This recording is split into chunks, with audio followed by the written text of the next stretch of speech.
espasy Nambintsoa toeram-pilanonana miorina etsy Daladamaty manana ny lazany amin'ny fampiatranona sy fanatotosana lanonana toy ny mariage, baptême, février amin'ireo lanonana samihafa toy ny réveillon, fetin'ny fakaty sy ny hafa rehetra. Ary dia tsy omena amin'ny tanin'izay rehetra izay ihany koa ny lanonana atolotra ho anao ho an'ity faraparan'ny volana aprily ity.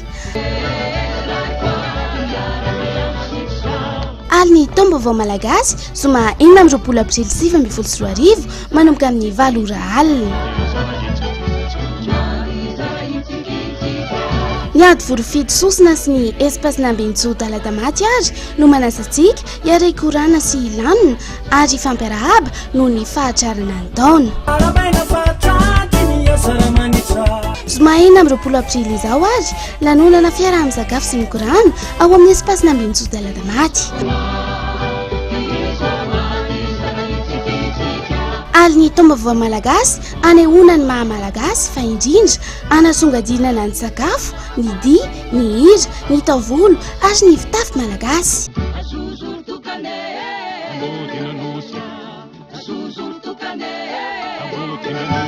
Anatrehanao sy hafantaranao izany hoe fomba malagasy izany. Ny tatao mba amin'ny fihinanana, ny vary amindronono tondra an-tantely, ankafizinao ny anipitilo.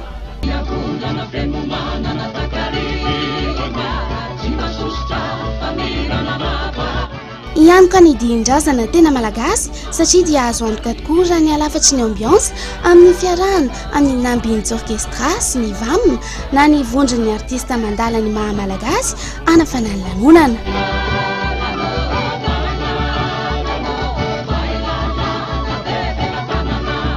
Parkina eto amin'ny espasy Nambintsoa dia malalaka ary azo antoka ny fiambenana ireo fiara.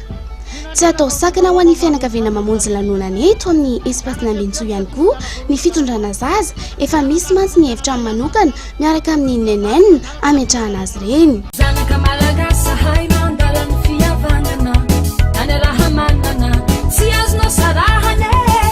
Eto amin'ny espasy Nambintsoa Daladamaty ary ny taom-baovao malagasy zoma 4 aprily 2024 manomboka amin'ny 7 ora alina. Ho afanain'ireo vondron'ny artista mandala ny maha-malagasy sy ny Nambintsy orchestra. Ho an'ny filan-kevitra sy ny famandriana ny toerana dia afaka miantso ny laran'ny telefônina 034 04 538 78 na ny 034 01 576 83.